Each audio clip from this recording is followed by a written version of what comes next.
Jemaat Tuhan yang terkasih dalam nama Yesus Kristus, sebelum kebaktian keluarga kita mulai, kita berdoa dalam hati kita masing-masing.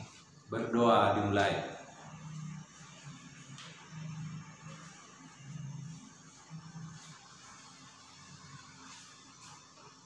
Amin.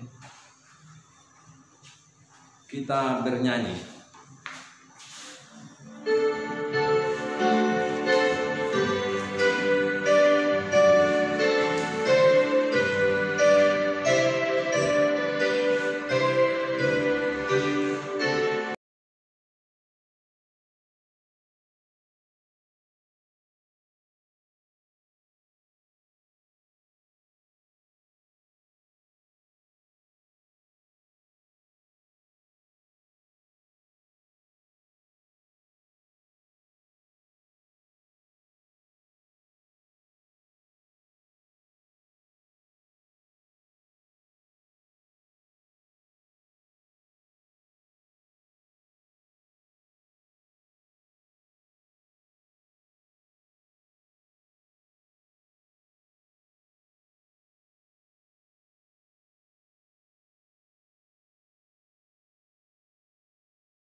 Di dalam nama Allah Bapa dan nama anaknya Tuhan Yesus Kristus dan nama Roh Kudus yang menciptakan langit dan bumi. Amin. Allah yang telah mengasihi kita dan yang telah mengutus anaknya sebagai pendamaian bagi dosa-dosa kita. Saudara-saudaraku yang kekasih, jikalau Allah sedemikian mengasihi kita, maka haruslah kita juga saling mengasihi. Haleluya. Mari kita berdoa. Ya Tuhan Allah yang Maha Kuasa dan Maha Pengasih, kami merendahkan diri di hadapan-Mu dan memohon, penuhi dan terangilah hati kami dengan Roh-Mu, supaya kami semakin membenci dosa kami dan mulia merindukan firman-Mu yang kudus. Biarlah firman-Mu yang kudus tumbuh dalam hati kami, sehingga kami menghasilkan buah-buah yang baik. Kami mohon semuanya itu karena Tuhan Yesus Kristus Tuhan kami. Amin. Epistel untuk kita malam kebaktian ini diambil dari Matius 27, dimulai dari ayat 1 sampai ayat 10. Kita baca bersama-sama. Yesus diserahkan kepada Pilatus, kematian Yudas. Ketika hari mulai siang, semua imam kepala dan tua-tua bangsa Yahudi berkumpul dan mengambil keputusan untuk membunuh Yesus. Mereka membelenggu Dia, lalu membawanya dan menyerahkannya kepada Pilatus, wali negeri itu. Pada waktu Yudas yang menyerahkan Dia melihat bahwa Yesus telah dijatuhi hukuman mati, menyesallah ia. Lalu ia mengembalikan uang yang 30 perak itu kepada imam-imam kepala dan tua-tua dan berkata, "Aku telah berdosa karena menyerahkan darah orang yang tak bersalah."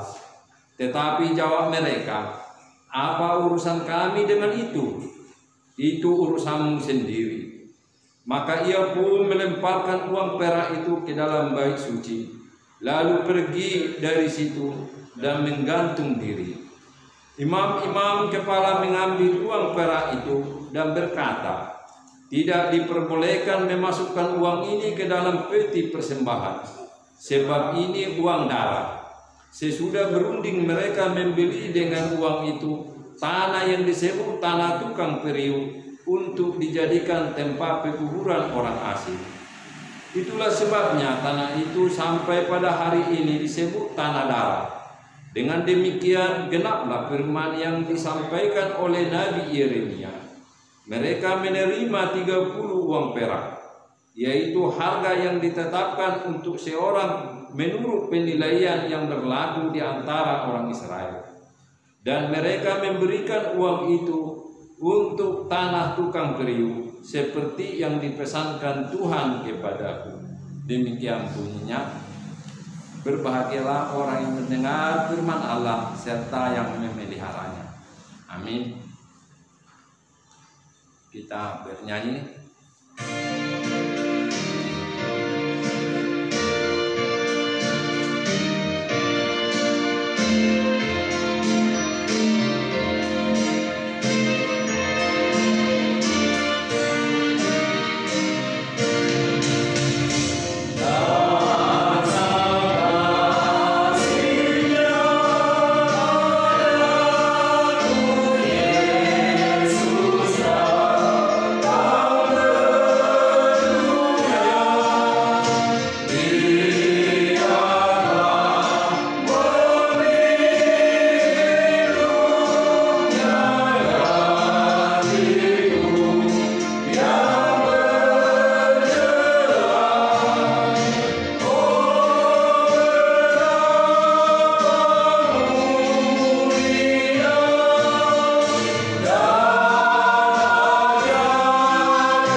Ya Allah Bapa kami, Allah yang penuh kasih, oleh karena anugerah-Mu Tuhan, saat ini kami dalam keadaan sehat.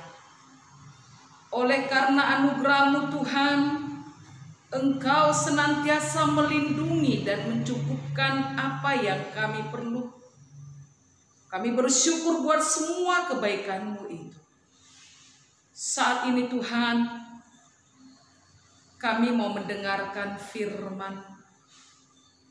Kuasailah hati dan pikiran kami dengan Roh Kudus, agar kami dapat mengerti firman-Mu. Firman-Mu menguasai hati pikiran kami, sehingga kami boleh menjadi pelaku-pelaku firman. Di dalam nama Yesus, kami berdoa dan mengucap syukur. Amin. Saudara-saudara yang terkasih di dalam Yesus Kristus Tuhan, salam bertemu kembali dalam acara pertanyaan kita saat ini. Kiranya kita tetap dalam keadaan sukacita. Apapun yang kita hadapi, kita tetap percaya Tuhan Yesus memberkati kita. Saat ini, mari kita menyediakan hati pikiran kita untuk kita boleh mendengarkan firman Tuhan yang tertulis di dalam kitab Kejadian, pasal yang ke-37, ayat yang ke-23 sampai dengan ayat yang ke-30. Mari kita mendengarkannya. Baru saja Yusuf sampai kepada saudara-saudaranya, mereka pun menanggalkan jubah Yusuf, jubah maha indah yang dipakainya itu. Dan mereka membawa dia dan melemparkan dia ke dalam sumur. Sumur itu kosong, tidak berair. Kemudian duduklah mereka untuk makan. Ketika mereka mengangkat muka, kelihatanlah kepada mereka suatu khalifah orang Ismail datang dari Gilead dengan untanya yang membawa damar, balsam, dan damar ladan dalam perjalanannya mengangkut barang-barang itu ke Mesir. Lalu kata Yehuda kepada saudara-saudaranya itu, apakah untungnya kalau kita membunuh adik kita itu dan menyembunyikan darahnya? Marilah kita menjual dia kepada orang Ismail ini. Tetapi janganlah kita apa-apakan dia, karena ia saudara kita, darah daging kita. Dan saudara-saudaranya mendengar perkataannya itu. Ketika ada saudagar-saudagar Midian lewat, Yusuf diangkat ke atas dari dalam sumur itu. Kemudian dijual kepada orang Ismail itu dengan harga 20 sikal perak. Lalu Yusuf dibawa mereka ke Mesir. Ketika Ruben kembali ke sumur itu, ternyata Yusuf tidak ada lagi di dalamnya. Lalu dikoyakkannyalah bajunya, dan kembalilah ia kepada saudara-saudaranya. Katanya, anak itu tidak ada lagi. Kemanakah aku ini? Demikian firman Tuhan.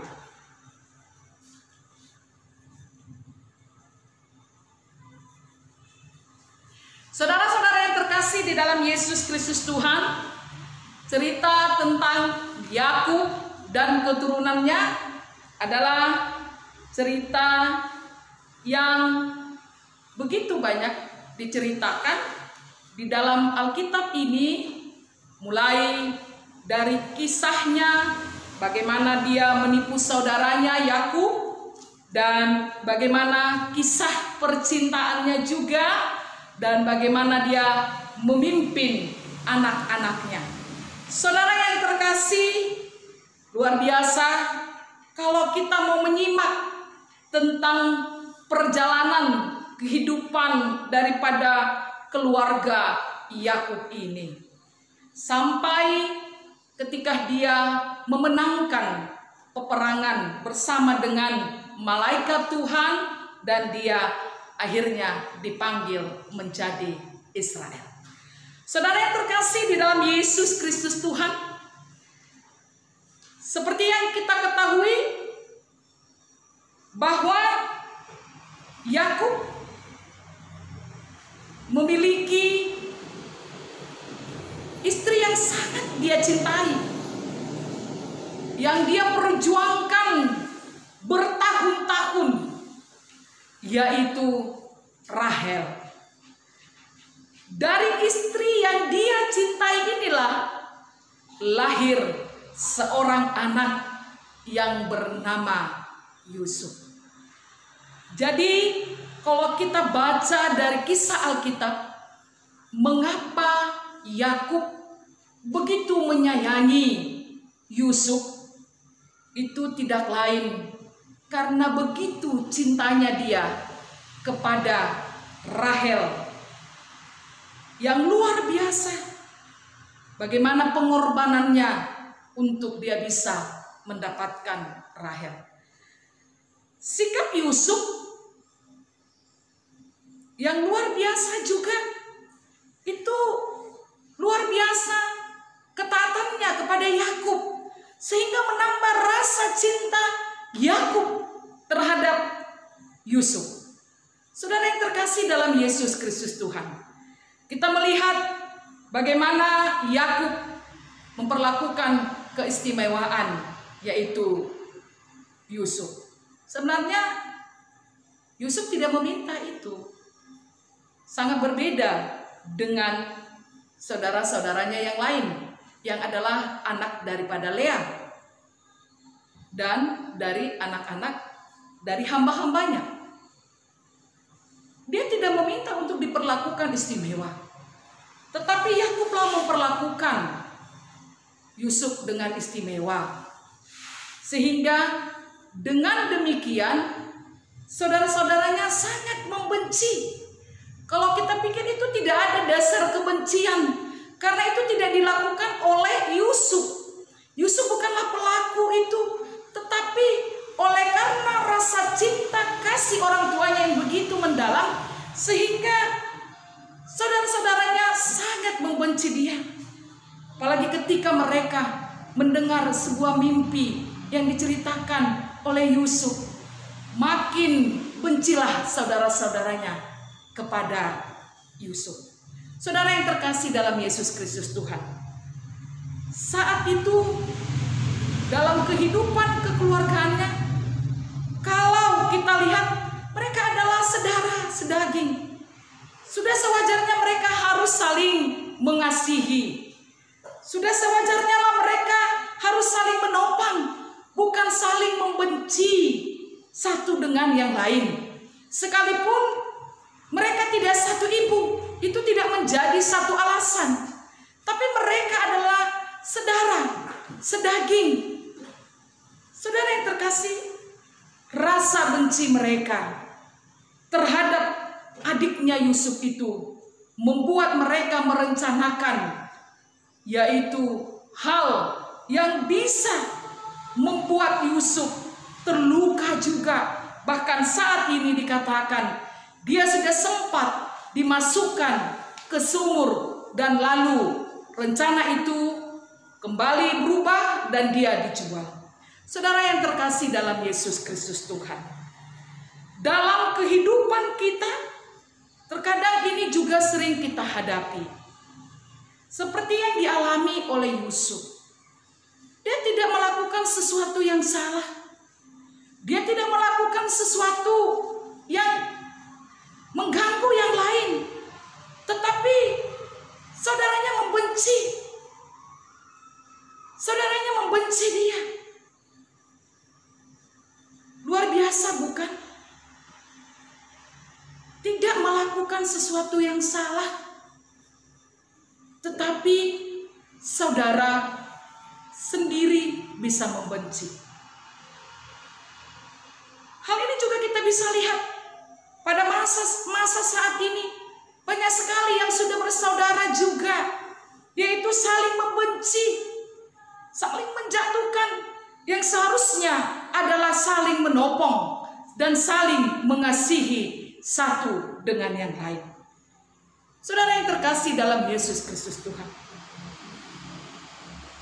kejadian ini adalah ketika saudara-saudaranya mengembara di Sikem, lalu ayahnya Yakub menyuruh dia, yaitu Yusuf, untuk mendapatkan saudaranya. Luar biasa sebenarnya ketaatan daripada Yusuf itu. Dia pergi ke sana, tapi dia tidak tahu bahwa saudaranya sudah merencanakan yang tidak baik bagi dia. Sudah merencanakan yang tidak baik. Begitu dia sampai di sana, lalu mereka mengoyak jubahnya dan mereka memasukkan dia ke yaitu sumur. Saudara yang terkasih, itu yang dialami oleh Yusuf. Sedih sekali. bukan orang lain, tapi darahnya. Bukan orang lain yang merancang suatu, yaitu yang tidak baik dalam hidupnya, tetapi darah ruang lingkup kekeluargaannya. Hal ini tidak aneh lagi kita dengar-dengar saat ini. Pemberitaan tentang justru saudaranya yang membunuh saudaranya, yang membuatnya terluka, dan yang lain merencanakan ketidakbaikan. Saudara yang terkasih, rencana untuk membunuh daripada yaitu Yusuf akhirnya berubah. Mereka berubah pikiran. Akhirnya mereka menjual. Kalau sekilas kita melihat saran daripada Yehuda itu seolah-olah seperti penuh kasih ya. Gak usah kita bunuh, gak usah kita angkat aja, kita jual aja. Sepertinya sekilas, wah luar biasa Yehuda itu ya, memberikan suatu solusi yang baik. Tapi ternyata bukan itu. Bahwa Yehuda juga seharusnya untuk melarang, jangan lakukan itu yang harus dilakukan. Tapi dia mengatakan, ayo kita jual aja. Dia menjual saudaranya. Apa haknya sebenarnya menjual saudaranya? Motif apa yang ada di sana? Apakah itu motif ekonomi? Jawabnya tidak. Hanyalah motif kebencian, menyingkirkan. Yang pasti bagaimana Yusuf tersingkir. Itu motifnya. Bukan motif ekonomi. Kalau motif ekonomi mungkin jauh lebih dari situ harganya yang harus diminta mereka. Tetapi mereka hanya menginginkan bagaimana Yusuf itu tersingkir. Saudara yang terkasih, yang pasti hidup mereka sudah jauh daripada kasih. Hidup mereka telah dipenuhi oleh kebencian. Dalam 1 Yohanes pasal yang ketiga ayat yang ke-15 dikatakan bahwa seorang yang membenci saudaranya adalah pembunuh. Seorang yang membenci saudaranya justru dia adalah pembunuh. Mereka sudah diliputi rasa kebencian sehingga mereka memperjualbelikan. Saudara yang terkasih dalam Yesus Kristus Tuhan, itu yang mereka rencanakan. Dalam kehidupan Yusuf, memperjualbelikan. Saat ini kita lihat ada juga orang banyak memperjualbelikan. Dan memang mulai dari dulu ada yang memperjualbelikan manusia. Ada oleh karena peperangan, ada karena kemiskinan. Tetapi Tuhan selalu mengatakan mereka harus dibebaskan. Seperti khotbah-khotbah kita minggu-minggu yang lalu. Bagaimana Tuhan menyuruh harus dibebaskan juga.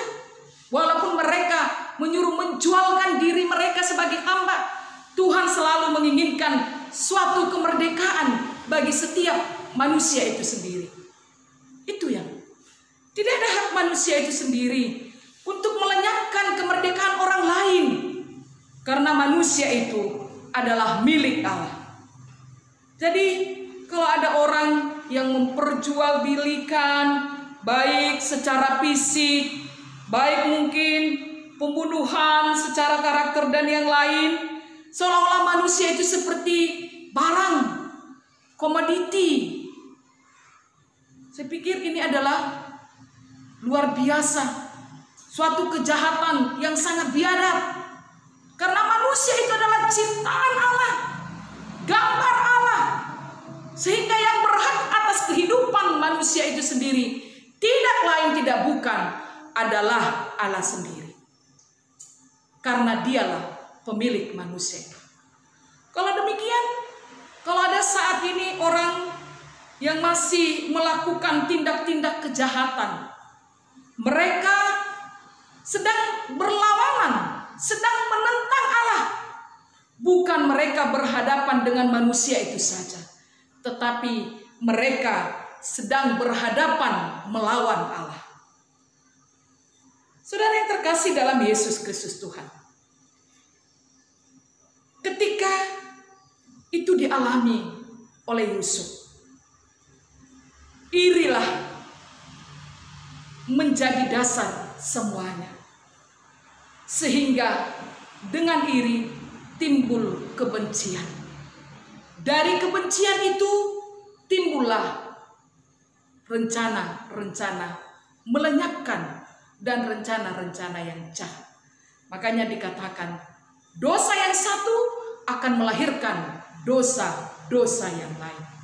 Iri hati bisa membuat orang itu menjadi melakukan ketidakbaikan, bahkan tidak ada lagi kasih dalam hidupnya.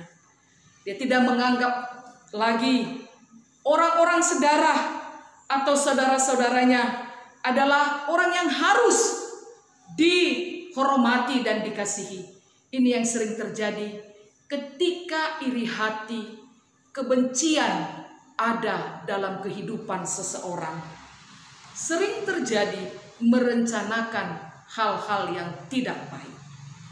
Saudara-saudara yang terkasih dalam Yesus Kristus Tuhan, saat ini topik daripada pertanyaan kita adalah manusia bukan untuk diperjualbelikan. Manusia itu bukan barang atau komoditi. Manusia itu adalah gambar rupa Allah yang harus kita kasihi. Tidak ada alasan-alasan apapun atau motif-motif apapun yang harus bisa mensahkan dari setiap pembelian daripada manusia itu sendiri. Saudara yang terkasih, inilah yang mau dikatakan firman Tuhan kita saat ini. Mari kita saling menghormati, saling mengasihi satu dengan yang lain dalam kehidupan kita. Bukan mempertaruhkan orang lain buat kehidupan atau keinginan kita oleh karena rasa kebencian kita. Saudara yang terkasih dalam Yesus Kristus Tuhan, mari kita perlakukan saudara-saudara kita seturut dengan apa yang dikatakan oleh Allah. Kasihilah sesamamu seperti dirimu sendiri. Seperti dirimu sendiri. Namun tidak jarang mungkin kita sering melukai hati kawan kita. Melukai seolah-olah kita anggap nggak apa-apa, biasa saja itu melukai. Biasa saja itu membenci. Biasa saja itu seolah-olah itu tidak merupakan dosa yang begitu besar. Tapi mari kita ingat sekali lagi 1 Yohanes 3 ayat 15. Seorang yang membenci adalah seorang yang dianggap menjadi pembunuh bagi saudaranya. Ini yang dikatakan. Untuk itu mari kita buang rasa iri, rasa benci. Jika ada saudara kita mungkin yang melebihi kita, yang memiliki talenta potensi yang lebih, itu harus kita syukuri. Bukan menjadi harus dibenci atau mungkin harus disingkirkan. Tapi itu harus saling menopang dalam hidup persaudaraan kita. Terkhusus di dalam keluarga kita. Di dalam keluarga kita harus saling menopang satu dengan yang lain. Agar nama Tuhan Yesus dipermuliakan di dalam kehidupan kita. Yang terakhir, mari kita lihat apa yang terjadi dalam kehidupan Ruben itu sendiri. Sikapnya. Sebenarnya dia ada di situ. Namun ketika dia melihat kembali, adiknya tidak ada. Ruben adalah anak sulung. Seharusnya dia harus mengatakan jangan melakukan kejahatan itu sebagai orang yang bertanggung jawab buat adik-adiknya. Tapi kenyataannya apa? Akhirnya Ruben tidak melihat itu lagi. Ruben akhirnya menyesal dan mengoyak pakaiannya. Luar biasa, penyesalan selalu datang terlambat. Itu yang terjadi pada Judas. Ketika Yudas menjual Yesus, selalu penyesalan itu datang terlambat. Saudara yang terkasih, baiklah kita lihat dalam kehidupan kita. Kalau ada orang yang lebih daripada kehidupan kita, baik secara talenta, potensi apapun, kita harus hargai. Karena kita harus saling mengisi. Demikian juga ketika orang tua kita, dia berhak untuk melakukan apapun kepada anak-anaknya. Jangan kita iri, tapi berlomba-lombalah untuk berbuat baik. Berlomba-lombalah. Kalau dikatakan di ayat di titah yang kelima, ikon sisubuto do rohani tua. Yusuf pintar. Yusuf adalah anak yang taat. Dia pintar menyubut hati dan tuan. Begitu juga dia lahir, dia luar biasa. Sukacita daripada Yakub itu sangat luar biasa. Artinya kita tidak mempersoalkan bagaimana sikap orang tua kita. Yang menjadi tugas kita adalah bagaimana kita supaya dicintai oleh orang tua kita. Ikut sisubutu do rohani na tuata. Itulah tugas kita. Bukan mengintervensi orang tua kita supaya mengatakan jangan seperti ini, jangan seperti ini. Bukan itu. Tapi melakukan yang terbaik. Saudara yang terkasih, dalam kehidupan kita, mungkin kita sering melukai hati teman kita, membenci, mungkin iri, dan yang lain. Untuk itu, saudara yang terkasih, marilah kita memohon ampun kepada Tuhan. Memohon pengampunan kepada Tuhan ketika hati saudara-saudara kita terluka oleh ucapan kita, oleh tindakan kita, oleh karena perbuatan kita. Mungkin dengan tidak sengaja kita menjatuhkan mereka, membuat harga diri mereka jatuh, dan melukai mereka dengan kata-kata kita yang mungkin seolah-olah kita menganggap itu tidak apa-apa. Mari mohon ampun kepada Tuhan dalam kehidupan kita. Untuk itu, mari kita angkat pujian buat Tuhan dari Kidung Jemaat nomor 467.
Manusia itu adalah ciptaan Allah yang paling tinggi. Manusia itu adalah gambar Allah. Untuk itu, marilah kita sesama manusia, sesama anak-anak Tuhan, saling mengasihi, hilangkan rasa dengki, rasa cemburu yang bisa membuat kita jatuh ke dalam dosa yang Tuhan tidak inginkan. Manusia itu adalah gambar Allah, rupa Allah, di mana dalam setiap diri manusia berhak untuk dihargai, dicintai. Tidak ada hak kita terhadap nyawa, kebebasan setiap orang. Manusia bukanlah barang komoditi yang untuk diperjualbelikan. Kiranya kita boleh saling menghargai, saling mengasihi dalam kehidupan kita di tengah-tengah keluarga, baik sedara dan sedaging maupun tidak. Walau kita diikat oleh kasih Tuhan, itulah yang mengikat kita melebihi dari kasih apapun, agar kita boleh saling mengasihi di dalam Tuhan. Tuhan Yesus memberkati kita. Amin. Terima kasih Tuhan. Saat ini firman-Mu mengingatkan kami, agar kami juga memahami tentang arti sesama kami, sehingga tidak ada alasan kami untuk membenci, tidak ada alasan untuk kami iri hati, sekalipun Mereka memiliki kelebihan-kelebihan. Tapi biarlah semuanya itu kami hidup di dalam kasih. Jauhkan Tuhan sikap yang saling menjatuhkan, bahkan yang merancang-rancang ketidakbaikan terhadap sesama. Seperti saudara-saudara daripada Yusuf yang merancang ketidakbaikan kepada adiknya sendiri. Jauhkan Tuhan sifat yang demikian dalam kehidupan kami. Biarlah kami hidup di dalam firman-Mu, sehingga kami boleh saling mengasihi satu dengan yang lain. Saat ini Tuhan, kami mau berdoa buat setiap pelayanan di tengah-tengah gereja-Mu. Biarlah kuasa-Mu Tuhan yang senantiasa kami andalkan. Roh Kudus-Mu yang bekerja, sehingga nama-Mu semakin dipermuliakan. Kami juga mau berdoa buat jemaat-Mu yang melaksanakan ibadah di rumah masing-masing. Tuhanlah yang memberkati. Tuhanlah yang senantiasa memberikan damai sejahtera dalam kehidupan jemaat-Mu, agar tetap saling mengasihi dan hidup dalam kerukunan. Bapa yang baik, kami mau berdoa buat bangsa dan negara kami. Tuhan yang senantiasa melindungi para pemimpin kami dari tingkat pusat maupun daerah, sehingga mereka memiliki kebijaksanaan yang daripada Tuhan dan hikmat yang daripada-Mu. Berikan kesehatan kepada semua pemimpin-pemimpin kami, pemimpin-pemimpin bangsa, pemimpin-pemimpin agama kami, agar semuanya boleh tetap memiliki rasa takut akan Tuhan. Kami juga mau berdoa buat jemaat-Mu yang mengalami pergumulan saat ini, oleh karena ekonomi, oleh karena sakit penyakit, oleh karena ketidakdamaian di tengah-tengah keluarga. Kami mau serahkan ke dalam tangan-Mu.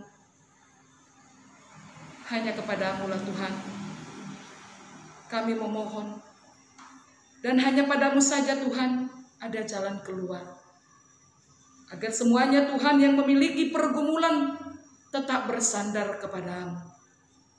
Kami yakin Tuhan akan menjawab semua pergumulan tersebut. Kami serahkan jiwa raga kami hanya ke dalam tangan-Mu. Di dalam nama Yesus kami berdoa dan mengucap syukur. Amin. Kita bernyanyi.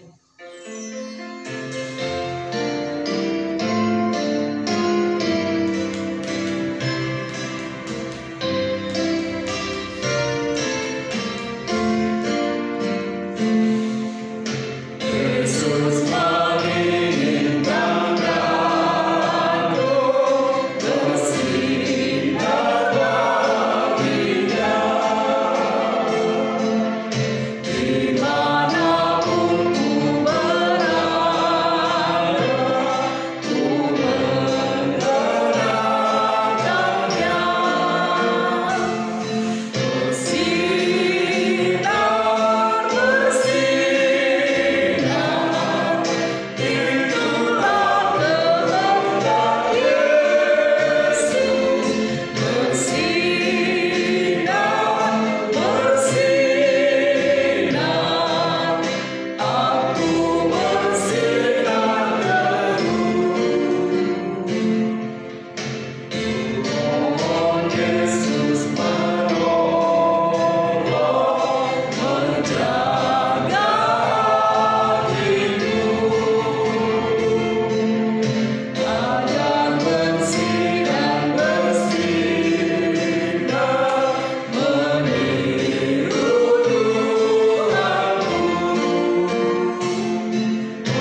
persembahan kita kepada Tuhan.